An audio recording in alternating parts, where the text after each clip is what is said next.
Bhojpuri cinema की superstar actress या फिर कह लें भोजपुरी एल्बम इंडस्ट्री की सुपरस्टार गायिका अक्षरा सिंह हर बार अपने अलग अंदाज से सभी को दीवाना बना लेती हैं। जब से अक्षरा सिंह बिग बॉस के घर से बाहर आई हैं तब से उनकी चाहने वाली संख्या में मतलब कि उनके फैंस की संख्या में काफ़ी ज़्यादा वृद्धि हो रहा है। मतलब काफ़ी ज़्यादा उनके फैंस बढ़ रहे हैं, काफ़ी ज़्यादा उनकी पॉपुलैरिटी बढ़ी है बिग बॉस में जाने से। ये जाहिर सी बात है कि बिग बॉस में जो भी सुपरस्टार जाता है उसकी फैंस फॉलोइंग काफ़ी ज़्यादा तेज़ी से बढ़ता है। भले ही किसी भी सुपरस्टार का फैन फॉलोइंग रीजनल हो, लेकिन बिग बॉस में एंट्री होते ही मतलब कि जब भी वो बिग बॉस होकर आता है तो उस टाइम से ही वो पूरे इंडिया भर में जाना जाता है, क्योंकि बिग बॉस शो जो है वो पूरे इंडिया में काफ़ी ज़्यादा देखा जाता है। इसकी पॉपुलैरिटी बहुत ज़्यादा है।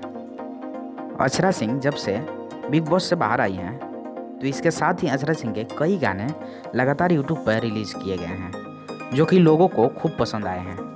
दुर्गा पूजा के उपलक्ष्य में अक्षरा सिंह के भोजपुरी देवी गीत एक के बाद एक रिलीज़ हो रहे हैं और काफ़ी ज़्यादा वायरल भी हो रहे हैं। दर्शकों को अक्षरा सिंह का यह देवी गीत काफ़ी ज़्यादा पसंद किया जाता है।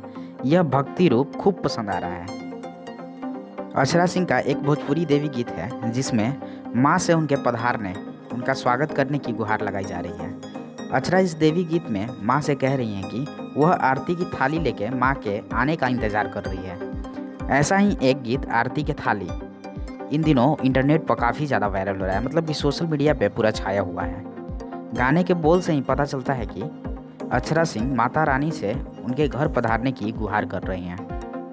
गाने में अक्षरा सिंह का अंदाज दर्शकों को खूब पसंद आ रहा है। आपको बता दें कि इस गाने को सारेगामा के ऑफिशियल यूट्यूब चैनल से रिलीज़ किया गया है।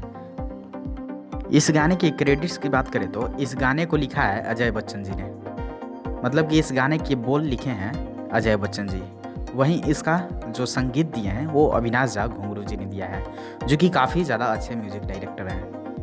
तो फिलहाल इस वीडियो को यहीं पर समाप्त करते हैं और आपने यह वीडियो यहाँ तक देखा इसके लिए आपको बहुत बहुत धन्यवाद।